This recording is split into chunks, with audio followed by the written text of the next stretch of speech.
Just আচ্ছা, এখন raise hand press করবেন না, আমি যখন পড়াবো, পড়ানোর পর আমি প্রশ্ন নিব, তখন আপনারা রেইজ হ্যান্ড প্রেস করবেন।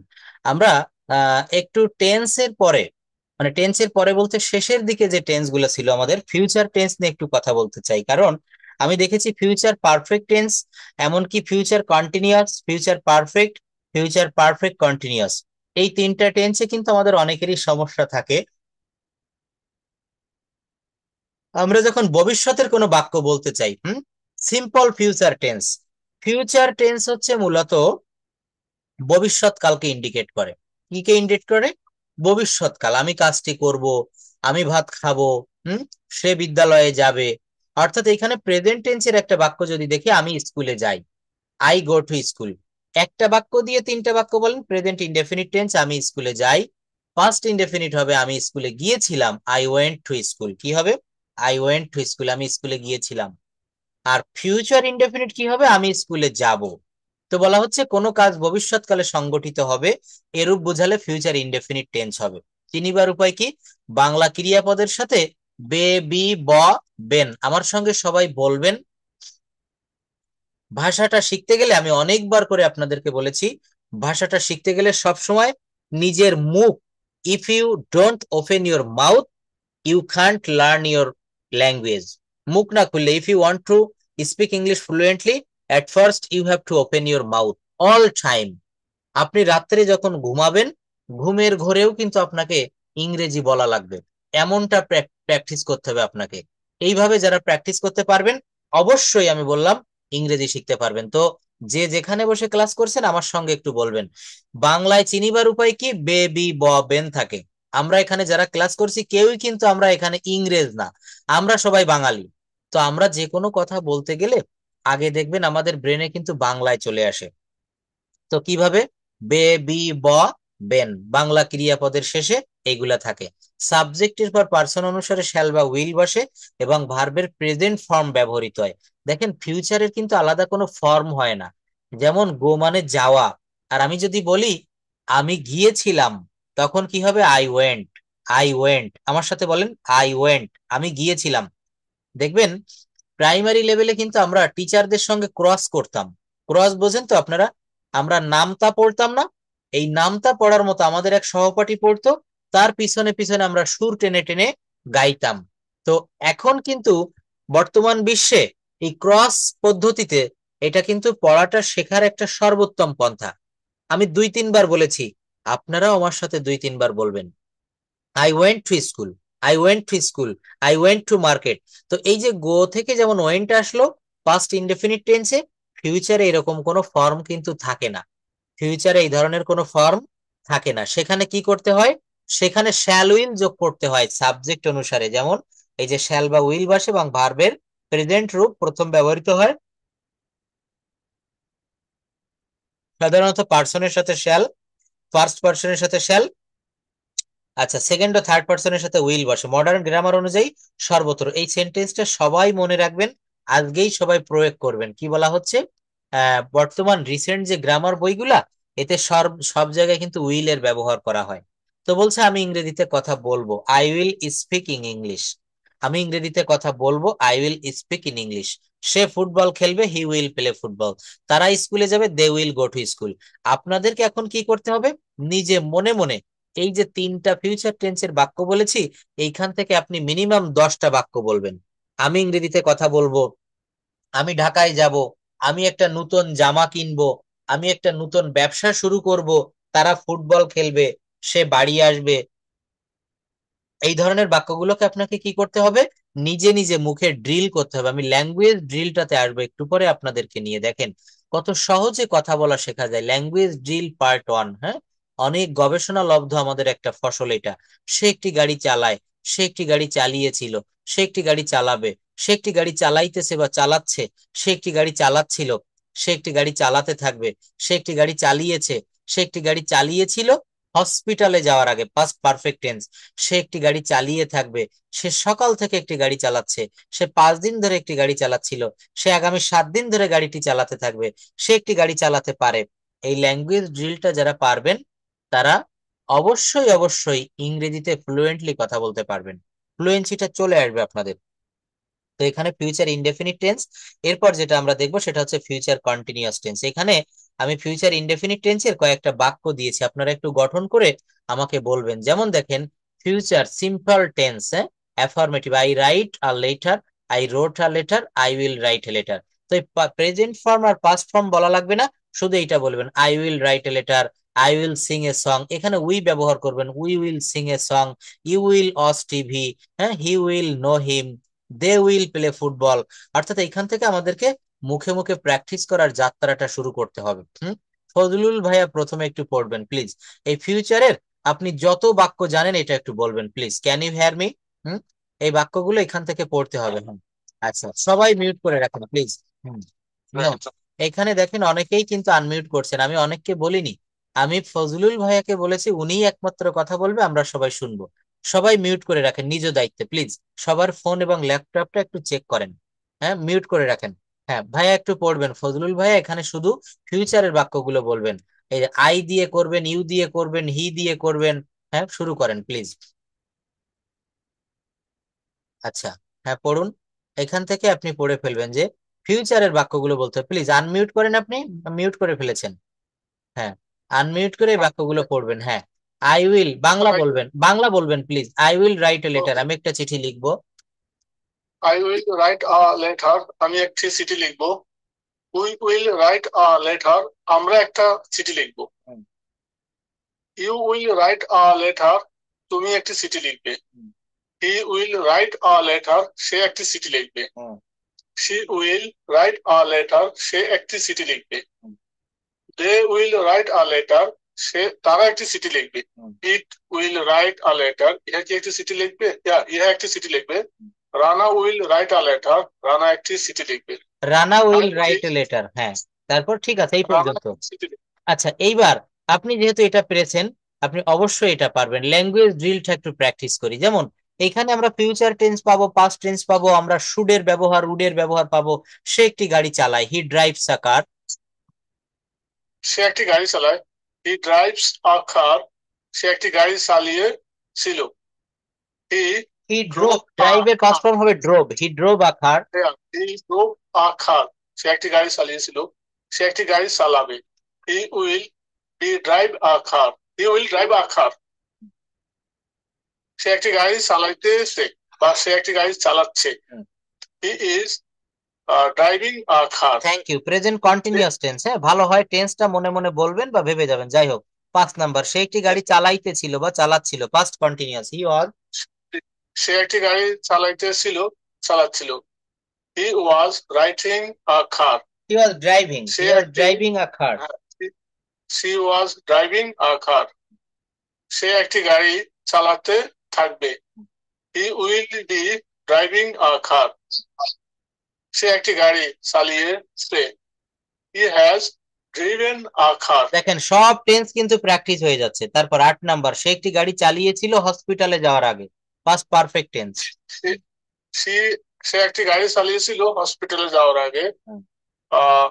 হি has he has driven a car before going hospital. না, before went hospital, went to hospital, কারণ বিফোর কি? কারণ পাস্ট, বিফোর ওয়েন্ট কারণ হসপিটাল। পাস্ট পারফেক্ট টেন্সে অতীতকালে পাশাপাশি সময়ে দুইটা কাজ হবে। যে কাজটি আগে সংগঠিত হবে সেটা পাস্ট পারফেক্টের নিয়মে হ্যাড ব্যবহার করে করব, আর যে কাজটি ওই কাজের পরে হবে সেটা পাস্ট ইনডেফিনিট টেন্স, সেখানে সাবজেক্ট প্লাস ভার্বের ভি টু প্লাস অবজেক্ট দিয়ে করব। সে একটি গাড়ি চালিয়েছিল হসপিটালে যাওয়ার আগে, he had driven A car before went to hospital, two hospital. আমরা ছোটবেলায় পড়েছিলাম যেমন, ডাক্তার আসার আগে রুগী মারা গেল আর ডাক্তার আসার পরে রুগী মারা গেল। এই বিষয়টা আমরা পড়েছিলাম। তো এখানে আফটার এবং বিফোর মনে রাখবেন, আফটারের পরে, সরি, বিফোরের পূর্বে হেডের কাজ সেরে ফেলতে হয়, আফটারের পরে গিয়ে হেডের কাজ করতে হয়। 9 নাম্বার পড়েন, সে একটি গাড়ি চালিয়ে থাকবে, he will have, he will have driven a car, thank you, সে সকাল থেকে একটি গাড়ি সে চালাচ্ছে, সকাল থেকে একটি গাড়ি চালাচ্ছে। Present perfect he has continuous tense. Been he has been driving a car since morning. Thank you, তারপর, সে 5 দিন ধরে একটি গাড়ি চালাচ্ছিল। হুম, he had been driving a car for 5 days. Thank you. তারপর সে আগামী 7 দিন ধরে গাড়িটি চালাতে থাকবে। হুম, He will be driving a car since 7 days. 7 days। Train করতে একটু দেরি হয়ে গেছে। Thank you. হ্যাঁ, মিউট করে রাখেন, পরে কথা বলবেন, একজন পড়ছে শুনুন। তারপর পড়েন। সে একটি গাড়ি চালাতে পারে। he can drive a car. সে গাড়ি চালাতে পারে। স্যার দুইটাই তো সেম না? না, এখানে দেখেন, হ্যাঁ সেম দিয়েছে, এই যে বলছে কি 13 এবং 14, সে একটি গাড়ি চালাতে পারে, ব্র্যাকেটে দিয়েছি সামর্থ্য আছে, এখানে ক্যান ব্যবহার করতে হবে, he can drive a car. হ্যাঁ, তাহলে স্যার ও বুঝছে স্যার। হ্যাঁ, সে গাড়ি চালাতে পারে। he may drive a car. 14 নম্বরে মে হবে, সম্ভাবনা থাকলে মে। পরেও দেখেন 15-16 শুধু পাস্ট টেন্সে দিয়েছি, সে একটি গাড়ি চালাতে পারতো, he could drive a car, he could drive a car. আর সে একটা গাড়ি চালাতে পারতো, এখানে মেয়ের পাস্ট ফর মাইট। 16 নম্বরে হি মাইট ড্রাইভ আ কার।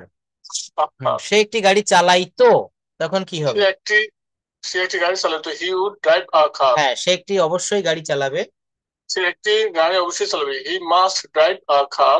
তার একটি গাড়ি চালানো উচিত।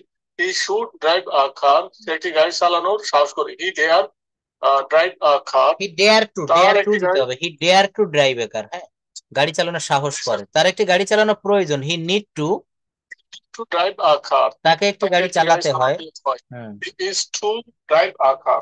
তারপর 23 নাম্বার, তাকে, এটা একটু বড় করে দিয়েছিলাম, এটা হচ্ছে তাকে একটি গাড়ি চালাতে হতো, তাকে একটি গাড়ি চালাতে হতো। was to drive a car. হ্যাঁ, অথবা এখানে অতীতকালে নিয়মিত অভ্যাস হলো he use to drive a car, he use to drive a car. তার একটি গাড়ি চালানোর কথা, he is suppose to he is supposed to drive a car. তার একটি গাড়ি চালানোর কথা ছিল। he was supposed to drive a car. সে একটি গাড়ি চালাতে যাচ্ছে। he is going to drive a car. সে একটি গাড়ি চালাতে যাচ্ছিল। he was going to drive a car. তাকে একটি গাড়ি চালাতে হবে। he will be drive a car. না, তাকে একটি গাড়ি চালাতে হবে, he will have to drive a car. G sir. হ্যাঁ, তাকে একটি গাড়ি চালাতে হয়েছিল। he had to drive a car. এই যে had to না, এটা কিন্তু মডালের ভিতরে, এই জন্য এখানে ড্রিভেন হবে না, he had to drive a car. তার বরং গাড়ি চালানো ভালো।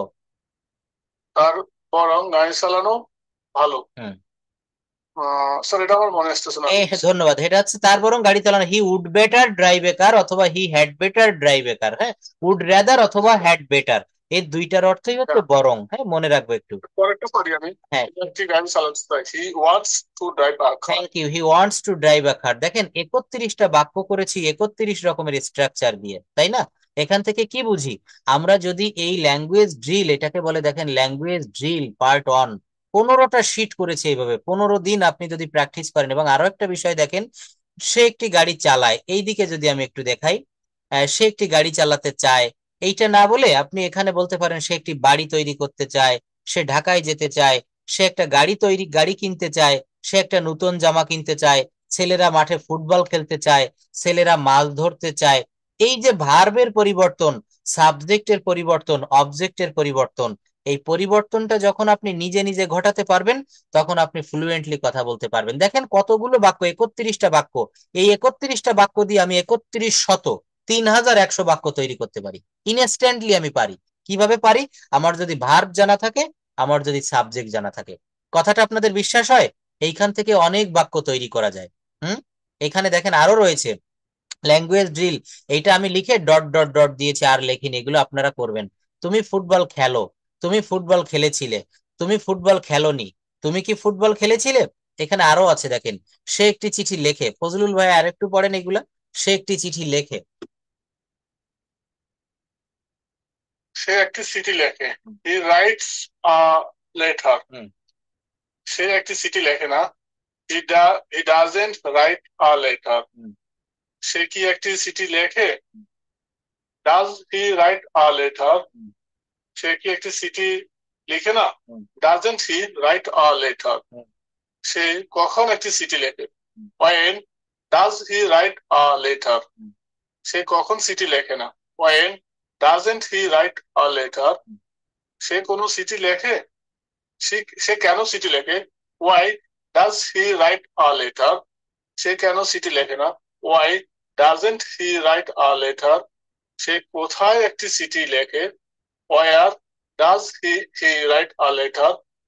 সে কোথায় একটি চিঠি লেখে না?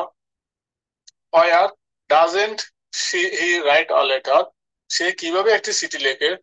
How does he write a letter? সে কিভাবে একটি চিঠি লেখে না? How doesn't he write a letter? সে কতবার একটি চিঠি লেখে? How often doesn't he write a letter? সে কতক্ষণ ধরে একটি চিঠি লেখে? How long does he write a letter? হ্যাঁ, এখানে 13 নম্বরের বাক্যটা সে কতবার একটি চিঠি লেখে, এটা হবে how often does he write a letter. How often, আমরা এখানে অফটেন বলবো না, অফেন, হ্যাঁ উচ্চারণটা হবে অফেন।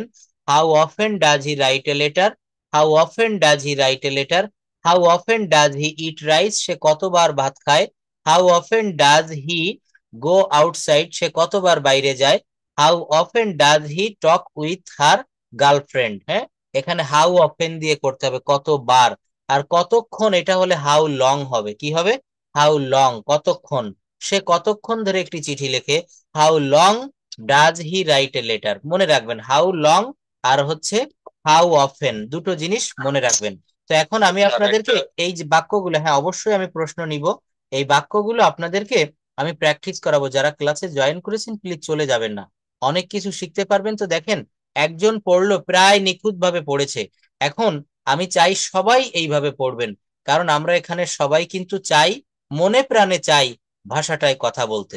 সবার কিন্তু একটা মনের আকিঞ্চন, একটা ইচ্ছা। তো যাই হোক, এখন এখানে একটা বাক্য দেখিয়েছি, দেখেন তার একটি গাড়ি চালানোর কথা।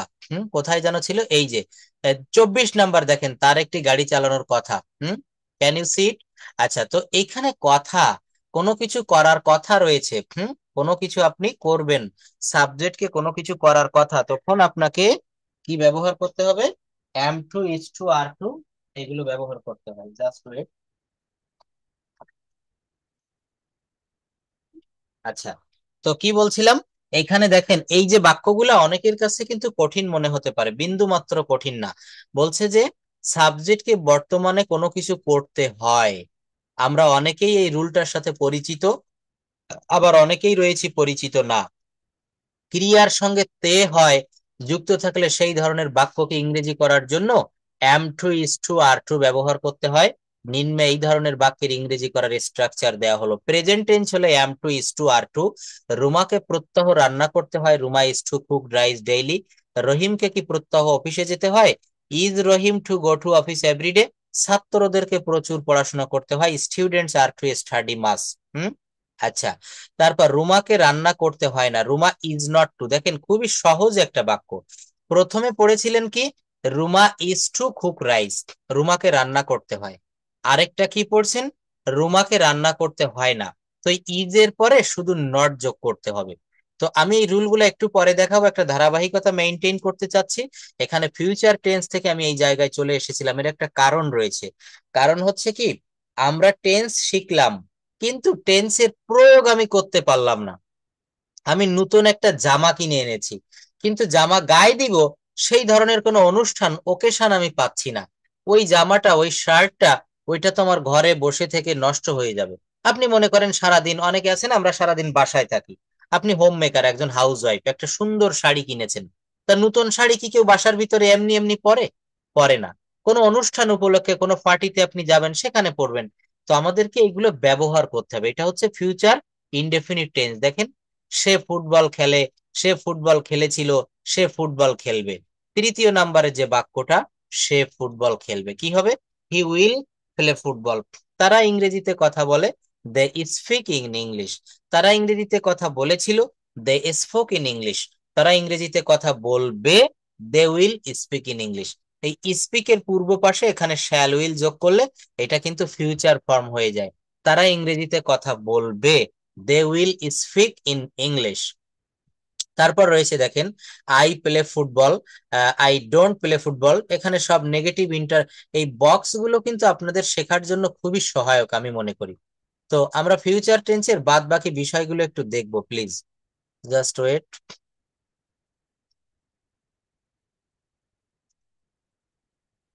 Future tense, just wait a bit.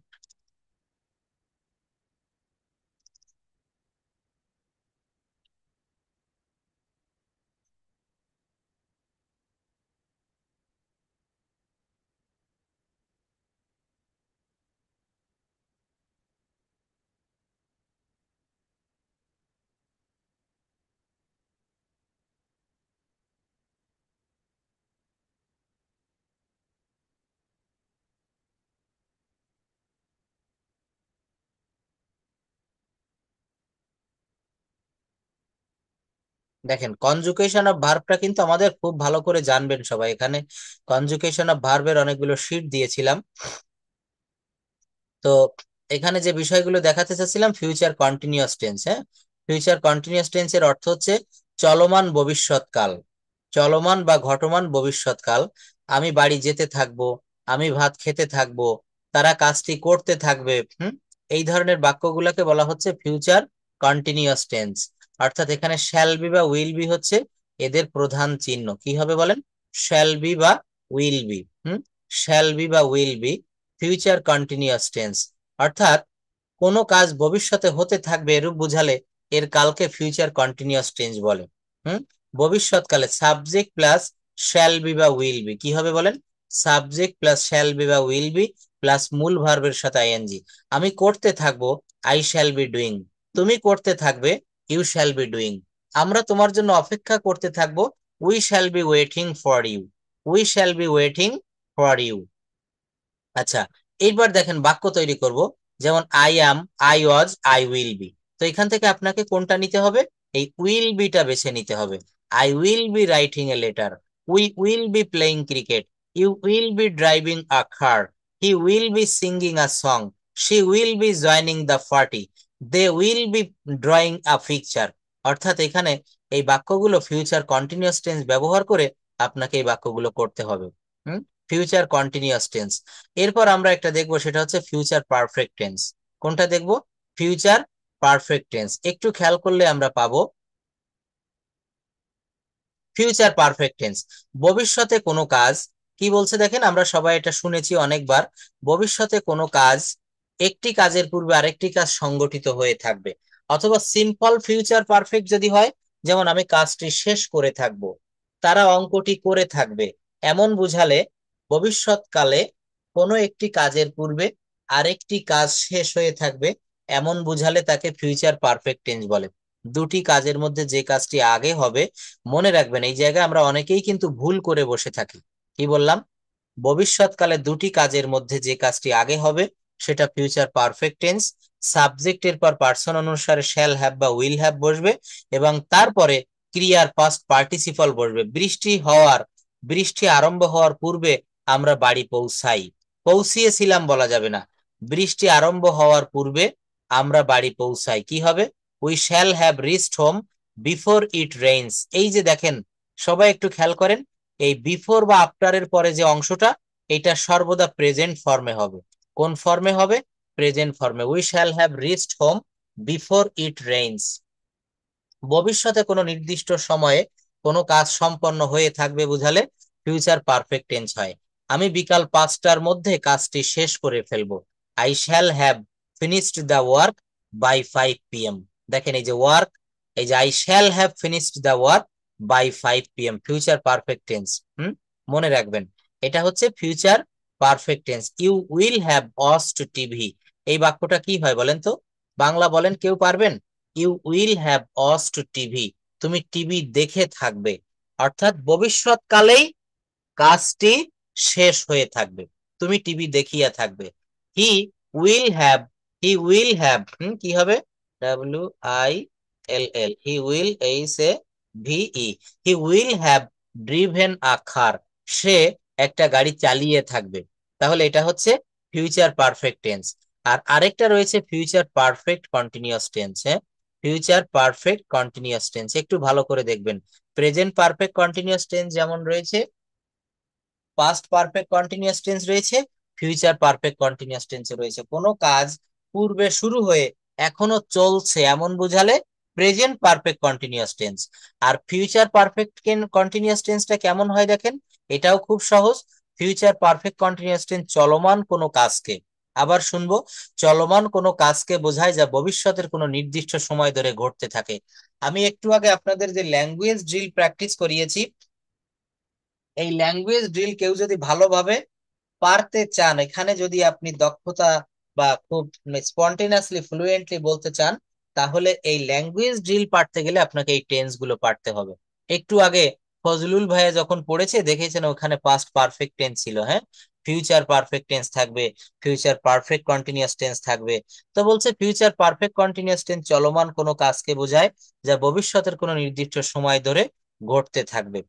ভবিষ্যতে দুটি কাজ হলে যে কাজটি আগে চলতে থাকবে সেটা ফিউচার পারফেক্ট কন্টিনিউয়াস টেন্স হয়, এবং যেটা পরে হয় সেটা সিম্পল প্রেজেন্ট টেন্স হয়।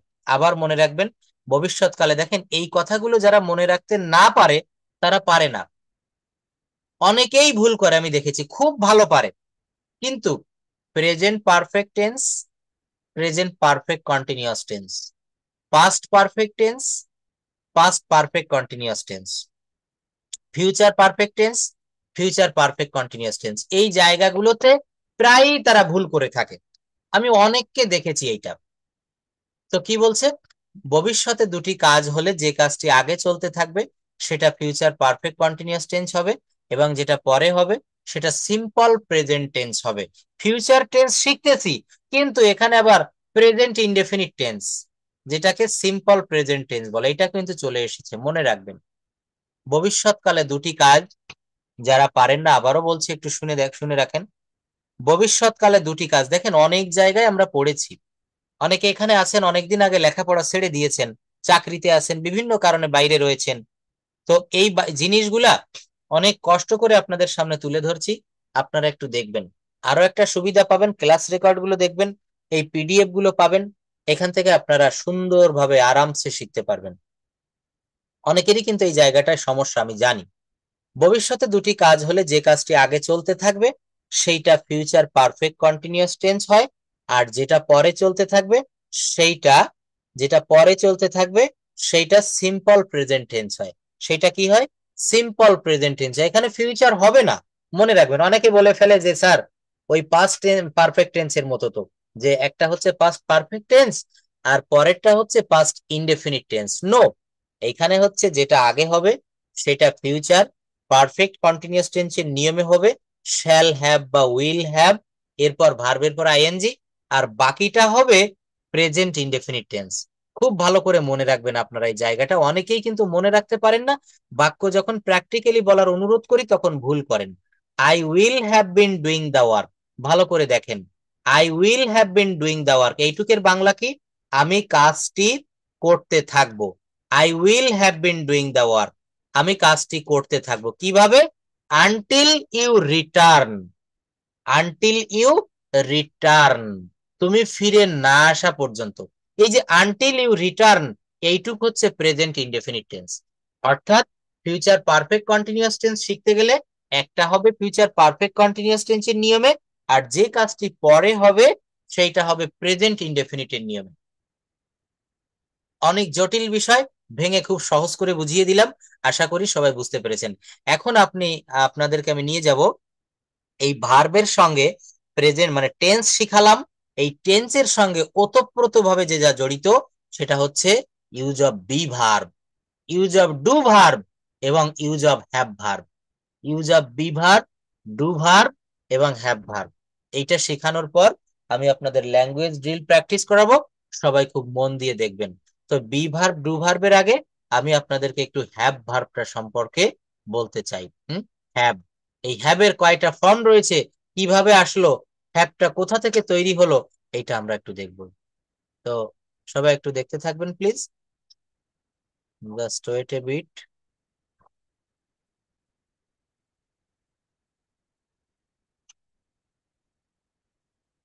ডু ভার্ব, তাহলে ডু ভার্বের পরে রয়েছে হ্যাভ ভার্ব।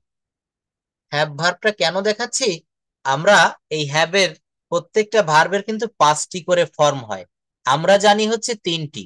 হুম, আমরা জানি 3টি, eat, ate, eaten, do, did, done, go went gone, write wrote written, তিনটি করে জানি না, কিন্তু দেখেন হ্যাভ ভার্বের 5টা ফর্ম দিয়েছে। এই 5টা ফর্ম আমরা একটু শিখবো। 5টা ফর্ম কেন শিখবো? 5টা ফর্ম শিখবো এই কারণে, যখন সাবজেক্ট চেঞ্জ হয় তখন এগুলাও চেঞ্জ হয়। Have, had, had. V1 হচ্ছে হ্যাভ, V2 হচ্ছে হ্যাড, V3ও হ্যাড, কিন্তু V4 হচ্ছে হ্যাভিং, V4 হচ্ছে হ্যাভিং, আর V5 হচ্ছে হ্যাজ। V5 কি হবে? হ্যাজ। আমি কি এখানে একটু লিখতে পারি? দেখেন তো, এটা আমি একটু আপনাদের সুবিধার্থে একটু লেখি। হুম, সবাই একটু দেখবেন। ইট, E-A-T, খেয়াল করবেন। ইট এর V2 হচ্ছে A-T-E, এট। আর V3 হচ্ছে ইটেন, E-A-T-E-N, ইটেন।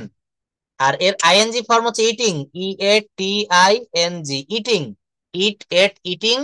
আর এর V5 হচ্ছে ওই সেই V1টা লিখলাম, ইট, আর এরপরে একটা অতিরিক্ত এস যোগ করে দিলাম, ইটস।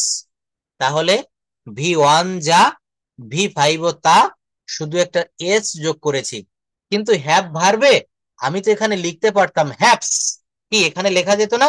এইস, একটু দেখেন, H-A-V-E-S, হ্যাপস। যেহেতু এখানে ইটকে আমি ইটস লিখেছি, হ্যাভকে আমি কেন হ্যাপস লিখতে পারবো না? এই জন্য বলি, এই হ্যাভ ভার্বটার ব্যবহার ইংলিশ ল্যাঙ্গুয়েজে খুব দারুণ। হ্যাভের আমরা একটা গ্রামার বইতে দেখেছি 102 প্রকার অর্থ রয়েছে। কত বলেছি বলেন? 102 প্রকার অর্থ। হ্যাভ মানে পাওয়া, হ্যাভ মানে খাওয়া বা পান করা, হ্যাভ মানে আছে, হ্যাভ মানে থাকা। আমাকে শুনতে পারছেন? রুমা রানী দত্ত, প্লিজ একটু সংকেত দিবেন সবাই। আমি যা বুঝাচ্ছি কি বুঝতে পারছেন? আমার পড়ানোটা কি মোটামুটি বোঝা যায় নাকি বোঝা যায় না? আরো ভেঙে ভেঙে বুঝাবো? আচ্ছা, কারো কোনো সমস্যা থাকলে আমি হোয়াটসঅ্যাপ নাম্বার দিয়ে দিব, আপনাদের সোহাগ স্যারও ক্লাস নেবে, চিন্তার কোনো কারণ নাই। আর আমি তো আপনাদের সঙ্গেই আছি, কোনো বিষয় সমস্যা হলে আমার সঙ্গে শেয়ার করবেন। ভাষাটা শিখতে আসলে কেউ লজ্জা করবেন না প্লিজ। বলা হচ্ছে যে আমরা এই 3টি গুরুত্বপূর্ণ ভার্বের ব্যবহার শিখব।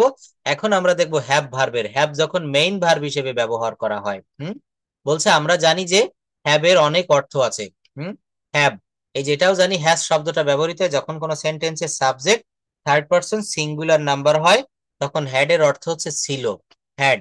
হ্যাভ যখন মেইন ভার্ব হিসেবে বসে, তখন ভার্বটার 3টা ফর্ম হয়। কি কি দেখেন? Have, had, had. কিন্তু এর আইএনজি ফর্ম হচ্ছে হ্যাভিং। যেমন ইটিং, আমি ভাত খাচ্ছি, আই অ্যাম ইটিং রাইস। আমি ফুটবল খেলছি, আই অ্যাম প্লেইং ফুটবল। আমি স্কুলে যাইতেছি, I am going to school. আমি বাড়ি যাচ্ছি, আই অ্যাম গোয়িং হোম। অনেকে গোয়িং টু হোম দেয়, কেন অনেকে বলে হোমের আগে টু বসে না জানেন? শুনে রাখেন এবং লিখে রাখেন। হোম হচ্ছে একটা অ্যাডভার্ব, অ্যাডভার্ব অফ প্লেস। এই ধরনের যত ওয়ার্ড আছে এর পূর্বে কখনো প্রেপোজিশন বসে না। শুধু টু নয়, যে কোনো প্রকার প্রেপোজিশন বসানো যায় না। প্রেপোজিশনের ক্লাসে এটা আবার সুন্দর করে আমি দেখাবো। I am going two home, এই বাক্যটা ভুল। কেন ভুল? হোমের আগে টু বসে না, ব্যাখ্যা অনেকে জানি অনেকে জানি না। হোম হচ্ছে অ্যাডভার্ব অফ প্যালেস, হ্যাঁ, অ্যাডভার্ব অফ প্লেস। এই জন্য এখানে কিন্তু কখনো কোনো প্রেপোজিশন দেওয়া যাবে না। যাই হোক, কোন জায়গায় ছিলাম? হ্যাভ ভার্বের ফর্ম নিয়ে। হ্যাঁ, এবার দেখেন, আই হ্যাভ এ পেন, আমার একটি কলম আছে। আমার একটি কলম ছিল, I had a pen. I have had my dinner, এই দেখেন একটা খুব জটিল বাক্য দিয়েছি, I have had my dinner.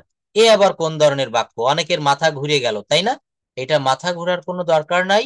I have had my dinner, এটা হচ্ছে প্রেজেন্ট পারফেক্ট টেন্সের একটা বাক্য। কোন টেন্স বলেন? Present perfect tense. এর অর্থ হচ্ছে আমি আমার ডিনার করেছি বা আমি আমার ডিনার খেয়েছি। এই হ্যাভ বসিয়েছি অক্সিলারি ভার্ব, আর এই আরেকটি এখানে হ্যাড বসেছে। এখানে হ্যাভ মানে খাওয়া বা গ্রহণ করা, তাই হ্যাভ এর V3 বসেছে had. I have had my dinner, কি বলছে? I have had my dinner. আমাদের মনে রাখতে হবে যে মেইন ভার্ব হিসেবে হ্যাভ এর যখন ব্যবহার হয় তখন এর অনেকগুলো অর্থ হয়ে থাকে। যদিও আমরা হ্যাভ এর অরিজিনাল মিনিং অর্থ জানি, হ্যাভ মানে আছে, আমরা সারা জীবন জেনেছি হ্যাভ মানে আছে। কিন্তু হ্যাভ মানে পান করা, হ্যাভ মানে থাকা, হ্যাভ মানে গ্রহণ করা।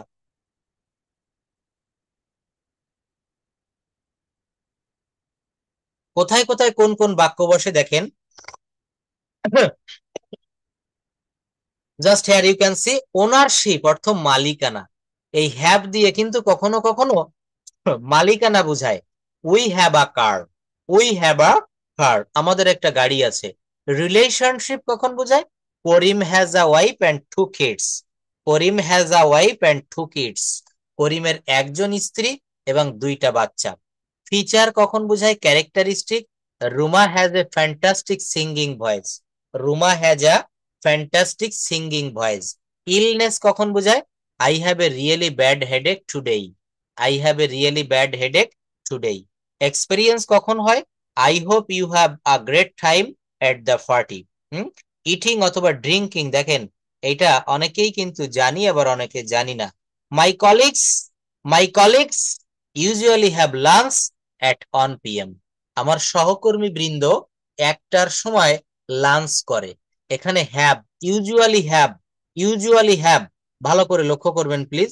এই হ্যাভ মানে হচ্ছে তারা খায়। অনেকে বলি না আমি সিগারেট খাই বা সে সিগারেট খায়, আমি সিগারেট খাই বাক্যটা হবে I have cigarette, I have cigarette, আমি সিগারেট খাই, অর্থাৎ এখানে আমি সিগারেট পান করি। এই যে দেখেন এখানে লিখেছে 6 নম্বরে ইটিং অথবা ড্রিঙ্কিং, এই ক্ষেত্রে আপনাকে হ্যাভ ব্যবহার করতে হবে। কি ব্যবহার করতে হবে? হ্যাভ। এখানে হ্যাভের যে 6 প্রকার ব্যবহারের কথা বলা হয়েছে তাদের মধ্যে আবার প্রথম যে 4টা আছে ওনারশিপ, রিলেশনশিপ, ফিচার, ইলনেস, এই 4টা হচ্ছে স্ট্রেট সিচুয়েশন, এদের সঙ্গে কখনো কন্টিনিউয়াস টেন্স হবে না। এইটা কিন্তু আমি একটা বাক্যে পড়িয়েছিলাম এক জায়গায়, যেমন আমি একটা পাখি দেখি, আই সি আ বার্ড, কি হবে বলেন? আই সি আ বার্ড, আমি একটা পাখি দেখি। কিন্তু এটাকে যদি বলি আমি একটা পাখি দেখিতেছি, তখন কি বলবেন I am seeing a bird, I am seeing a bird? No, এই সি ভার্বটা হচ্ছে, ভার্ব তো আমরা জানি principal verb, auxiliary verb, modal auxiliary, semi modal auxiliary, cognate verb, তারপরে রয়েছে বিভিন্ন রকমের ভার্ব রয়েছে, কোয়াজি পেসিভ ভার্ব। তো আসলে এখানে একটা ভার্ব থেকে যাচ্ছে স্ট্যাটিক ভার্ব, আরেকটা হচ্ছে ডাইনামিক ভার্ব, অর্থাৎ যেগুলো ঘোরে, যে ভার্বগুলো করতে গেলে পরিশ্রম হয়, খাওয়া, দৌড়ানো। I am eating, I am running, এটা বলতে পারবেন। কিন্তু ভালোবাসা, আমি তোমাকে ভালোবাসি, আই লাভ ইউ, ভালোবাসতে কি কোনো কষ্ট হয়? হৃদয় দিয়ে আপনি ভালোবাসতেছেন, গাছের ডালে পাখি বসে আছে, আমি এক নজরে তাকিয়ে দেখতেছি, কোনো কষ্ট হচ্ছে না, স্ট্রেট দাঁড়িয়ে রয়েছে। এই ধরনের ভার্বগুলার সঙ্গে কখনো আইএনজি হয় না। আমি যখন ভার্বের ডিটেইলস পড়াবো তখন এইগুলো পাবেন। অনেকের ব্যাখ্যা জানেন না যে I am seeing a bird, এটা হয় না, কেন হয় না এর ব্যাখ্যা রয়েছে। তো এখানেও ঠিক তদ্রূপ, এই হ্যাভিং হবে না। এখানে বলছে ওনারশিপ, রিলেশনশিপ, ফিচার, ইলনেস, এগুলা স্টেট সিচুয়েশন, এদের সঙ্গে কখনো হ্যাভিং হয় না। We are having a car, we are having a car, it's wrong, এই বাক্যটা হচ্ছে ভুল। বলতে হবে Rahim has a wife and two kids, we have a car. যাই হোক, তো এখানে আমরা আরো দেখবো যে কিন্তু যদি কোনো এক্সপিরিয়েন্স অথবা খাওয়ার কথা বলা হয়, খাওয়া, সেক্ষেত্রে হ্যাভিং হতে পারে। যেমন দেখেন I am having a great time, I am having a great time at this party, I was having a great time at this party. My colleagues are having lunch right now, my colleagues were having lunch when the boss came in and told everybody to get back to the work. Experience, exercise, এক্ষেত্রে এখান থেকে আপনারা বাক্য তৈরি করবেন। আমার একটি কলম আছে, আই হ্যাভ আ পেন, আমার একটি কলম নেই, I don't have a pen, আমার কি একটি কলম আছে? এই বাক্যগুলো একটু পড়বেন, কে পড়তে পারবেন প্লিজ রেইজ হ্যান্ড প্রেস করেন। সবাই কথা বলবেন না, আমি ডেকে নিব, সেখান থেকে কথা বলবেন, চলে যাবেন না, মিউট করবেন না এবং ক্লাসটা লিভ নিবেন না, অনেক কিছু শিখতে পারবেন।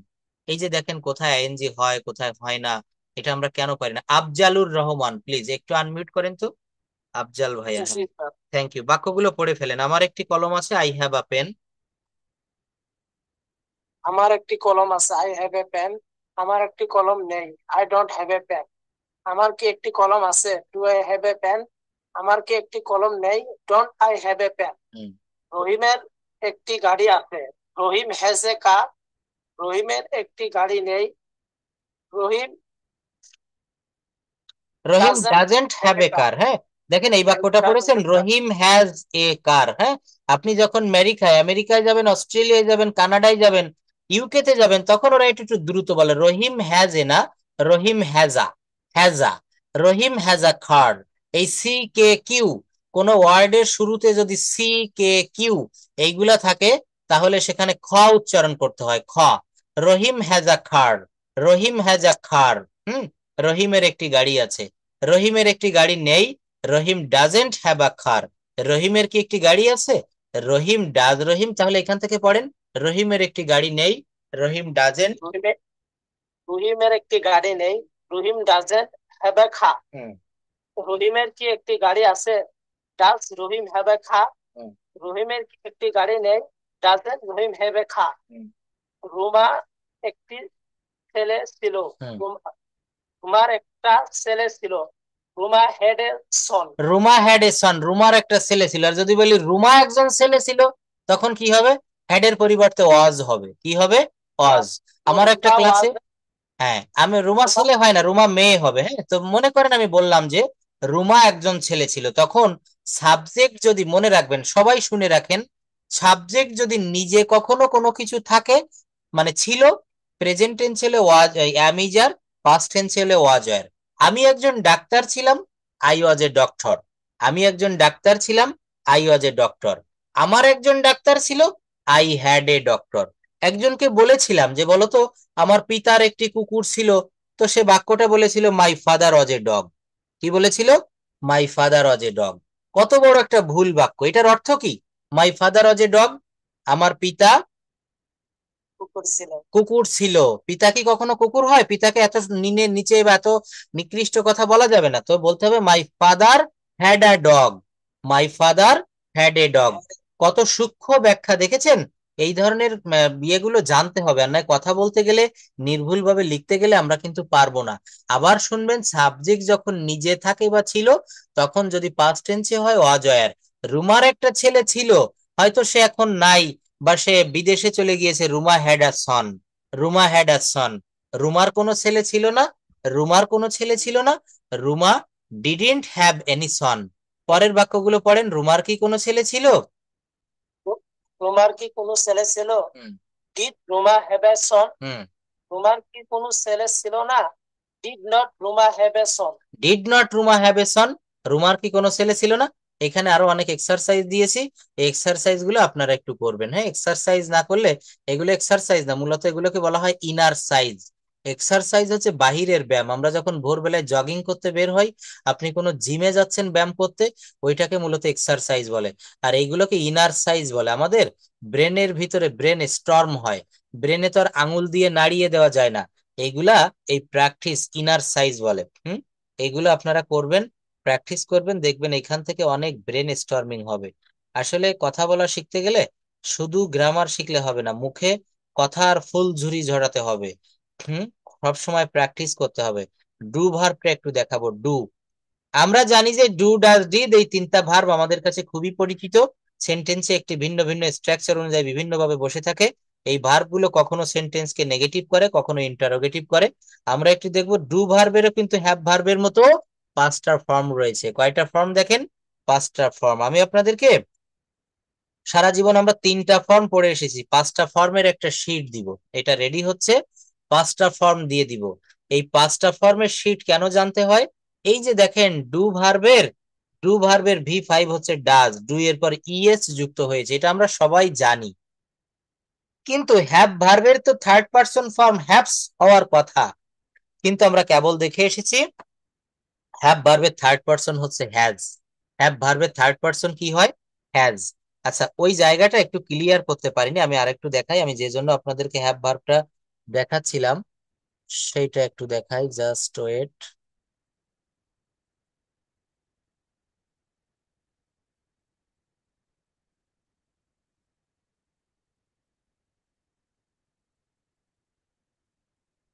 Just wait a bit.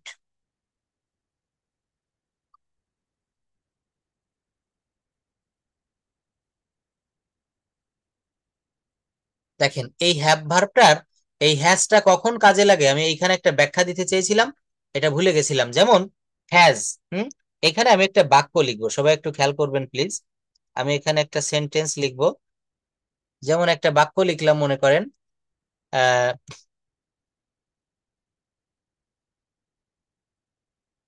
He he has a car, CAR, he has a car এর অর্থ হচ্ছে তার একটা গাড়ি আছে, হি হ্যাজ এ কার। আচ্ছা, এইবার ভালো করে একটু লক্ষ্য করেন, এই জায়গাটার ব্যাখ্যা আমরা অনেকে বুঝতে পারি না। হি হ্যাজ এ কার, তার একটা গাড়ি আছে। এখানে হি হচ্ছে থার্ড পারসন সিঙ্গুলার নাম্বার, আর হ্যাজ মানে হচ্ছে এখানে হ্যাভ মানে আছে বা থাকা, আর এখানে হ্যাভ এর থার্ড পারসন ফর্ম বসেছে হ্যাজ, হি হ্যাজ এ কার। যেমন আমি ভাত খাই, আই ইট রাইস, আর সে ভাত খায়, হি ইটস রাইস। এইবার ম্যাজিকটা দেখেন, হি হ্যাজ এ কার, তার একটা গাড়ি আছে। কিন্তু এই বাক্যটাকে যদি আমি নেগেটিভ করি, তার একটা গাড়ি নেই, তখন বাক্যটা লিখতে হয় he does not, DOES, he does not, HAVE, he does not have a CAR। বাক্যটা দেখেন, he does not have a car. আচ্ছা, এখানে তো আমার বসেছে কি, ডাজ। কি বসেছে দেখেন, ডাজ। আমি মূলত যেখানে দেখাতে চাচ্ছি, এইখানটা আমি হ্যাভ ব্যবহার করেছি। কি ব্যবহার করেছি? হ্যাভ। আর এখানে সাবজেক্ট কি আছে? হি। তো হি হচ্ছে থার্ড পারসন। আবার এখানে ডাজ হচ্ছে থার্ড পারসনের কারণে ডাজ বসেছে। আবার যদি আমি এখানে হ্যাজ বসাই, তাহলে বাক্যটার ভিতরে তিনটা থার্ড পারসন হয়ে যায়। এই জন্য এখানে কি বসাতে হয়েছে? He does not has a car হবে না, তখন এটা কিন্তু বেস ফর্মে ফিরে আসবে, তখন এখানে হ্যাভ বসাতে হবে।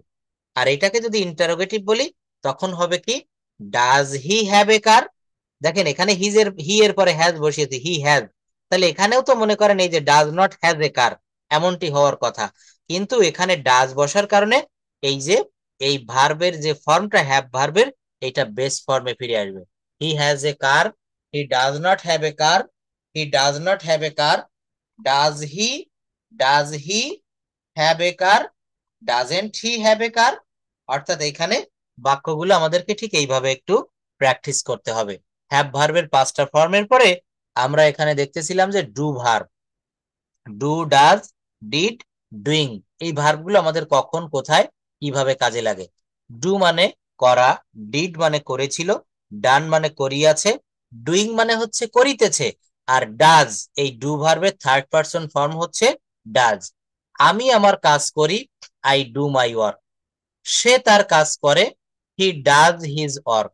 সে তার কাজ করেছিল, হি ডিড হিজ ওয়ার্ক। কি হবে? হি ডিড হিজ ওয়ার্ক, সে তার কাজ করেছিল।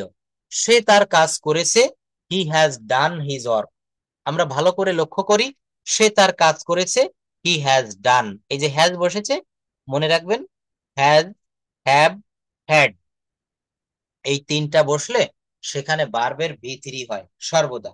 এই যে ডু অর্থ করা মেইন ভার্ব হিসেবে ব্যবহৃত হয়েছে, এটা অন্য সকল মেইন ভার্বের মতোই কোন সেন্টেন্সকে টেন্সে ব্যবহৃত হতে পারে, কিন্তু ডু ভার্বটির সবচেয়ে গুরুত্বপূর্ণ ব্যবহার ডাজ, ডু, ডাজ, ডিড প্রধানত প্রেজেন্ট ইনডেফিনিট টেন্স। আবার শুনবেন, ডু, ডাজ, ডিড প্রধানত প্রেজেন্ট ইনডেফিনিট টেন্স, এবং পাস্ট ইনডেফিনিট টেন্সকে নেগেটিভ এবং ইন্টারোগেটিভ করার জন্য ব্যবহৃত হয়। কি বললাম?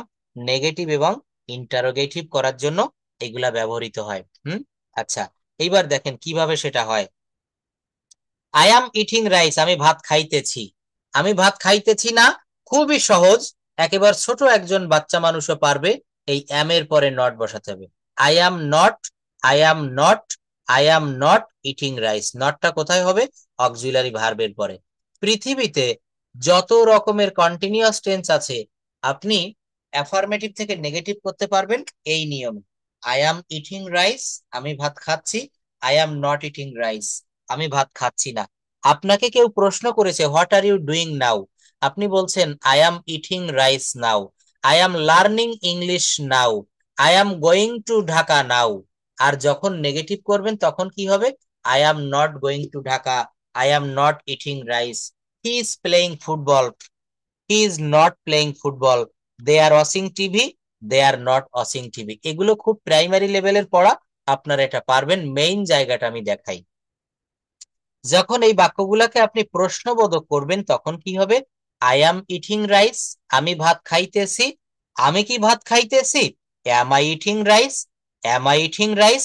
হি ইজ প্লেইং ফুটবল, সে ফুটবল খেলিতেছে। Is he playing football, is he playing football, সে কি ফুটবল খেলিতেছে। They are watching TV, are they watching TV, are they watching TV, তারা কি টিভি দেখিতেছে। এইবার দেখেন এইগুলাকে আমরা কি করব, আই প্লে ফুটবল, আমি ফুটবল খেলি। হি স্যাট ইন দ্য রেস্টুরেন্ট, আমরা এটা রেস্টুরেন্ট বলি, এটা আমরা আজকে থেকে বলবো রেস্টুরেন্ট, রেস্টুরেন্ট।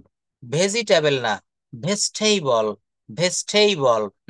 যখন আমরা ইংরেজি শিখতেছি আমরা সঠিকটা একটু শিখি না, দেখি আমাদের কি হয়। He writes a letter. এইবার দেখেন এখানে এগুলোকে কি করব, আই প্লে ফুটবল, আমি ফুটবল খেলি। এইগুলাকে যখন নেগেটিভ করবেন সাবজেক্টের পরে ডু নট বা ডাজ নট দিতে হবে। কি দিতে হবে, সাবজেক্টের পরে ডু নট বা does not. I play football, আমি ফুটবল খেলি। I do not play football, আমি ফুটবল খেলি না। দে ড্র এ পিকচার, তারা একটা ছবি আঁকে। They do not draw a picture. He plays football, এবার দেখি সাবজেক্ট যদি থার্ড পারসন সিঙ্গুলার নাম্বার হয়। হি প্লেস ফুটবল, সে ফুটবল খেলে। He does not play football, he does not, এখানে হি হচ্ছে থার্ড পারসন, এই জন্য হি এর পরে এখানে ডাজ আনতে হয়েছে। He does not play football. He sings a song. He does not sing a song. Rahim draws a picture. Rahim does not draw a picture. He has a red color. He doesn't have a red color.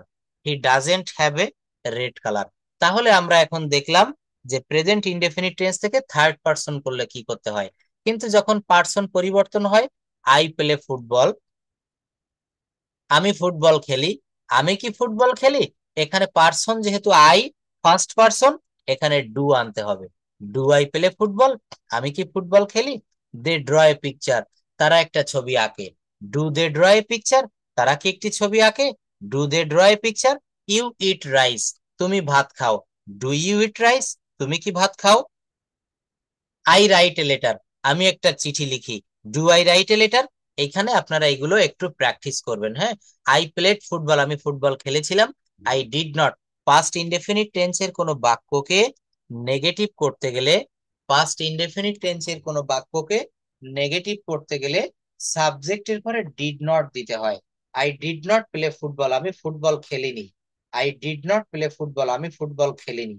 হ্যাঁ, আমি কি football খেলেছিলাম। Did I play football, did I play football.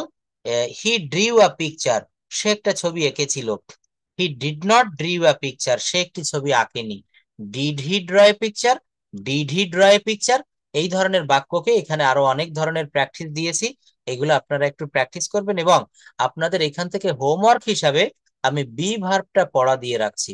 দেখেন একেবারে প্রথমে লিখেছিলাম be verb. যত প্রকার ভার্ব আছে সব থেকে গুরুত্বপূর্ণ ভার্ব হচ্ছে বি ভার্ব। ইংলিশ ল্যাঙ্গুয়েজে এই বি ভার্বের ব্যবহার এত বিশাল, আপনারা এটা নিয়ে একটু গবেষণা করবেন। বি ভার্বটা থেকে আমি প্রশ্ন করব। এখানে বি ভার্বটা থেকে প্রশ্ন করব, এবং বি ভার্বের ভিতরে যত রকমের সমস্যা আছে আপনারা একটু আইডেন্টিফাই করে রাখবেন। দেখেন বি ভার্বের ভিতরে 8টি জিনিস লুকিয়ে থাকে। 8টি, কি কি। বি নিজেই একটা verb, am is are, be নিজেই একটা verb, am is are, was wire, কি বলেছি বলেন।